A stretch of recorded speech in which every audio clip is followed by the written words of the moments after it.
CM ಭ್ರಷ್ಟಾಚಾರದಲ್ಲಿ ಮುಳುಗಿ ಕಾಗೆಯಂತಾದ ಸಿಎಂಗೆ ಕಪ್ಪು ಚುಕ್ಕೆ ತೋರಿಸೋದು ಹೇಗೆ ಅಂತ ಛಲವಾದಿ ನಾರಾಯಣಸ್ವಾಮಿ ಅವರು ಆಕ್ರೋಶವನ್ನು ವ್ಯಕ್ತಪಡಿಸಿದ್ದಾರೆ. ನನ್ನ ವಿರುದ್ಧ ಬರುವಂಥ ಒಂದೇ ಒಂದು ಕಪ್ಪು ಚುಕ್ಕೆ ತೋರಿಸಿ ಅಂತ ಸಿದ್ದರಾಮಯ್ಯನವರು ಪದೇ ಪದೇ ಹೇಳ್ತಾರೆ. ಸೊ ಹಾಗಾಗಿ ಈಗ ಕಪ್ಪಾಗಿರುವಂಥ ಕಾಗೆಯಲ್ಲಿ ಕಪ್ಪು ಚುಕ್ಕೆಯನ್ನು ತೋರಿಸೋದು ಹೇಗೆ ಅನ್ನೋದು ಛಲವಾದಿ ನಾರಾಯಣಸ್ವಾಮಿ ಅವರ ಮಾತು.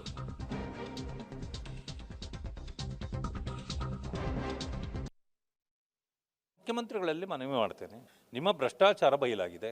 ನೀವು ಇನ್ನೊಬ್ಬ ಕೇಜ್ರಿವಾಲ್ ಆಗ್ತೀರಿ ಅಂತಂದ್ರೆ ನಾನು ಬೇಡ ಅನ್ನಕ್ಕೆ ನಾನ್ಯಾರು?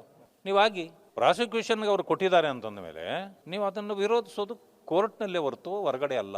ರಾಜೀನಾಮೆ ಕೊಡಬೇಕು ಅನ್ನೋದು ನಮ್ಮಿದು. ನೀವು ಕೊಡ್ಲಿಲ್ಲ ಅಂತಂದ್ರೆ ಇನ್ನೊಬ್ಬ ಕೇಜ್ರಿವಾಲ್ ಆಗೋದಾದ್ರೆ ನಮ್ದೇನು ಅಭ್ಯಂತರ ಇಲ್ಲ. ತಡ ಮಾಡದೆ ನೀವು ರಾಜೀನಾಮೆ ಕೊಡಬೇಕು. ಇಡೀ ರಾಜ್ಯದಲ್ಲಿ ಕಾಂಗ್ರೆಸ್ನ ಭ್ರಷ್ಟಾಚಾರವನ್ನ ಜನರಿಗೆ ಮನವರಿಕೆ ಮಾಡಿಕೊಡ್ಲಿಕ್ಕೆ ನಮ್ಮ ಹೋರಾಟ ನಡೆದೇ ಇರ್ತದೆ. ಮಾನ್ಯ ಮುಖ್ಯಮಂತ್ರಿಗಳಲ್ಲಿ ಮನವಿ ಮಾಡ್ತೇನೆ, ನಿಮ್ಮ ಭ್ರಷ್ಟಾಚಾರ ಬಯಲಾಗಿದೆ. ನೀವು ಇನ್ನೊಬ್ಬ ಕೇಜ್ರಿವಾಲ್ ಆಗ್ತೀರಿ ಅಂತಂದ್ರೆ ನಾನು ಬೇಡ ಅನ್ನಕ್ಕೆ ನಾನ್ಯಾರು? ನೀವಾಗಿ ಪ್ರಾಸಿಕ್ಯೂಷನ್ಗೆ ಅವರು ಕೊಟ್ಟಿದ್ದಾರೆ ಅಂತಂದ ಮೇಲೆ ನೀವು ಅದನ್ನು ವಿರೋಧಿಸೋದು ಕೋರ್ಟ್ನಲ್ಲೇ ಹೊರತು ಹೊರಗಡೆ ಅಲ್ಲ.